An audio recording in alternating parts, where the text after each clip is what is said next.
Welcome back to the News Hub here at WSJ Live. I'm Simon Constable.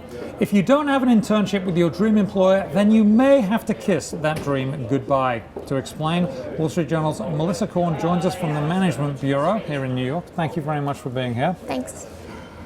Internships have always been important, but they're getting even more important, right?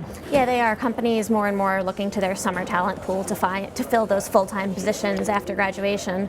So it's kind of not only an option to get your foot in the door, it's oftentimes the only way to get your foot in the door. So what I find really interesting here, you use some example from my business school, from Darden, the 2012 MBA class. I was a little bit before that. 40% of the 2012 MBA class took full-time jobs with their summer internship employers. And that really affected them because that meant as soon as they went through matriculation into Darden, the Darden School, they basically had to start getting that internship. Right. So internship recruiting often starts late first semester or early in the second semester of business school. So you're there for a couple of weeks or months before you are expected to land that internship and potentially secure your full-time job. So you might know what you're doing for the next 5 years, 2 months into school.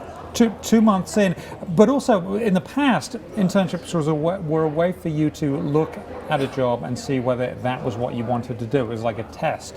Now it's not really like a test, it's like an exam. It is. It's like an exam, but it is on both sides. I do know there are students who will intern at one company, get an offer there, but then still decide to go to another company because the culture wasn't right, it just wasn't a good fit for them. So both sides do get to examine each other. Now, is part of this issue is that the labor market is so weak at the moment, and if it was a lot stronger, then this wouldn't be so much of a problem. Right. It's really appealing for a student to know what they're going to be doing down the line. You know, have that job offer in pocket. You can take a deep breath and relax a little bit.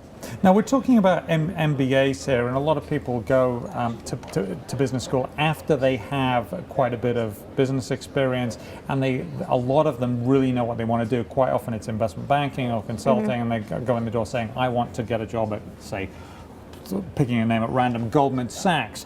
If you're an undergraduate, is the pressure still on there? The pressure is still on for the summer after junior year of college.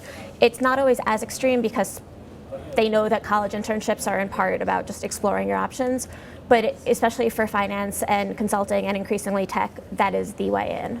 That's the way in. So mark her words. Thank you very much, Melissa Korn of the Wall Street Journal. More on that in tomorrow's Wall Street Journal.